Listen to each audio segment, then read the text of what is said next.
What a 2021 season we are getting. Banger after banger of a race. We're even getting an exciting race at Sochi. Who would have thought? How are we gonna score it though? We're gonna get into that right now. Welcome back to another race review. We're filming this a day after the Grand Prix. We thought we recovered after this race, but then we watched the highlights again. A lot of people are saying that this is the best race of the season thus far. Are we gonna agree with them? It's time to find out. Be sure to let us know your thoughts in those comments while you're down there. Don't forget to leave this video a like and hit that subscribe button. Cass, I know there's a lot to talk about here, but how would you go in and score this first half? What caught your eye? What were the highlights? When it comes to the Russian Grand Prix, I am never expecting something exciting. This is one of my least favorite tracks. I have slandered it countless times.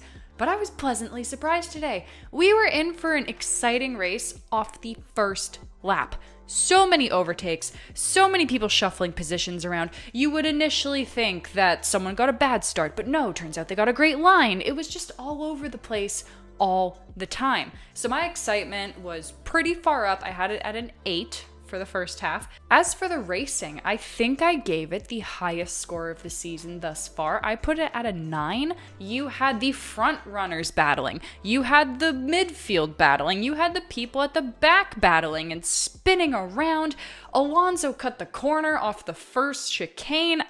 I think he did it on purpose, let's be honest, but you know what? It adds to the flair. Drama, though, I did put at a 7, just because everyone kept it really clean. I think the most dramatic part was mostly the pit stops. I'm talking about Daniels in particular. That was a really tough and sad moment for me, because I think that if they hadn't have messed up his pit stop so bad, he probably would have had a much higher likelihood of ending up on the podium, but I guess we'll never know. So overall, this puts my score for the first half of the race at an 8. As for me, my excitement was also at an 8. I was super excited to see who was going to come out on top. You also had several very competitive drivers all the way at the back of the grid because of engine penalties, so it was really thrilling to watch them make their way up. Valtteri though, what was that defending? And speaking of defending, getting into the racing, I score that also at an 8. Pleasantly surprised with the wheel-to-wheel battles, but a lot of the overtakes were taking place at turn 1 and 13, which makes sense because there was DRS zones, but it took several laps for these drivers to finally get past them, which was really exciting to watch. You're so right, because even though all of the overtakes were happening at the same corners, you had them across so many different laps and drivers. I mean,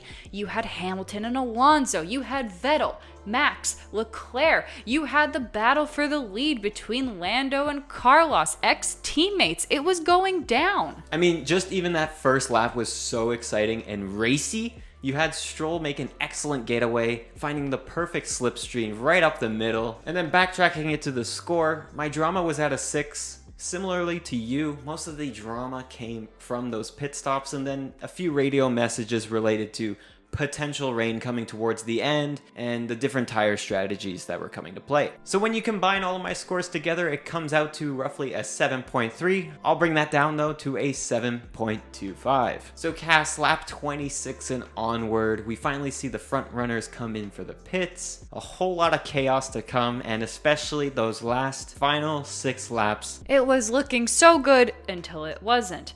Everything was going well until it all went wrong. For some drivers, it was an absolute disaster, whereas for some others, it was a gift from Mother Nature. Of course, we are talking about the torrential rain that hit the track with so few laps to go. Everyone coming on the radio basically being like, what do you want to do? Do you want to stick to your current tires? Do you want to switch to inters? Hindsight is a funny thing, because of course now we know that switching to the inters was the right decision to make. But in the moment, I was just on the edge of my seat thinking, no, stay out, don't risk it. I still feel so bad for Lando because, let's be honest, he knows he made a mistake, but when you're in the moment, the adrenaline is pumping, he's thinking he's on the verge of winning his first ever race. Yeah, mistakes like this happen, and a lot of people were making the argument of he's just not experienced enough, but we saw other drivers that had plenty more more experienced than Lando make pretty much the same mistake and wait way too long before either pitting or just not pitting at all. It cost people a lot of positions today, whereas some others just, I guess, made the right call at the right time. I mean, look at Verstappen. If he didn't pit when he did, he could have just not been on the podium at all. The other moment I want to mention is when Lando did go wide the first time when the rain started happening. I really wondered if Hamilton got past, would Norris have been so much more open to come in for inters and maybe would have saved this race for him. Honestly, being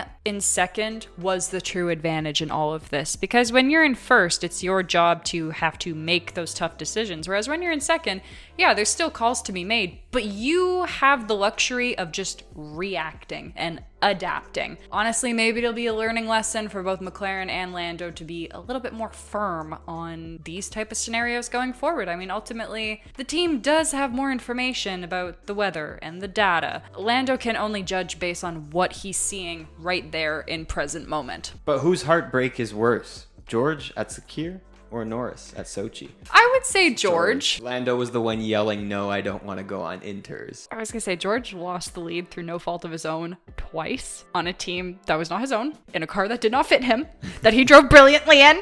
That should have been his first win! We now pass the question on to you for this video. Whose heartbreak was worse? Sakhir for George Russell or Sochi for Lando Norris? But now it comes time to scoring this chaotic second half. Cass, what'd you give it? My excitement, or more so stress, was up at a 9, because this really was coming down to the wire, getting to those final few laps and just knowing it may go right, it may go wrong. It really had me on the edge of my seat. It was exciting, even though it didn't personally end the way that I wanted it to. But you know, it is a big congratulations to Lewis and Mercedes all around. So 9. Racing I had at an 8, and although that's a generally high score, I took points off because what the hell was Lance doing? First he ran into his teammate, then he sent Gasly spinning.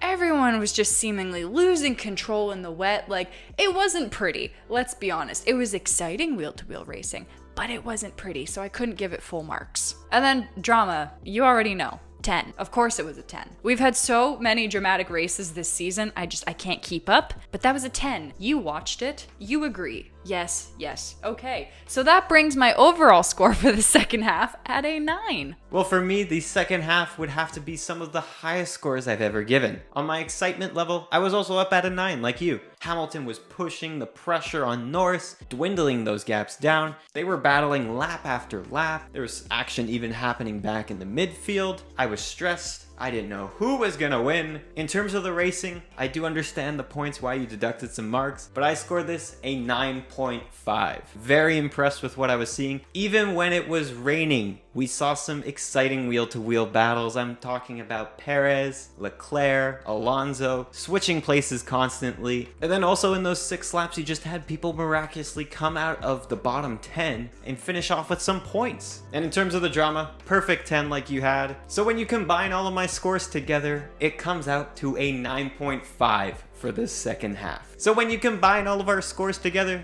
the Sochi Grand Prix of 2021 comes out to an 8.5. It takes the number 1 place on our standings. Here is how it compares to the other races so far this season. Will we have any other race that could top this? We'll just have to wait and find out. It is now time for Driver Watch. For those of you who aren't familiar with it, we're gonna pick a random driver from this race and give our little feedback on how they performed. Who is it gonna be?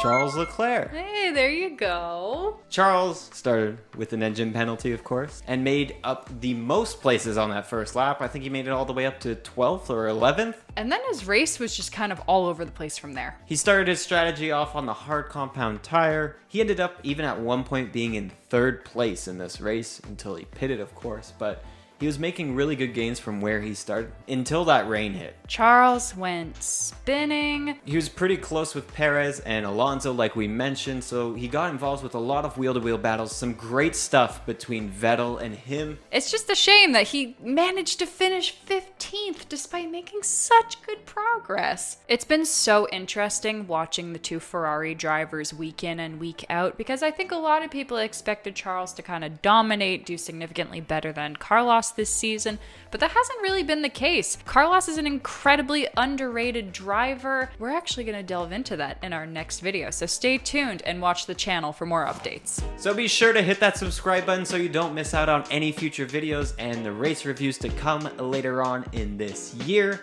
And while you're down there, don't forget to leave this video a like, and we will catch you in our next video. Bye.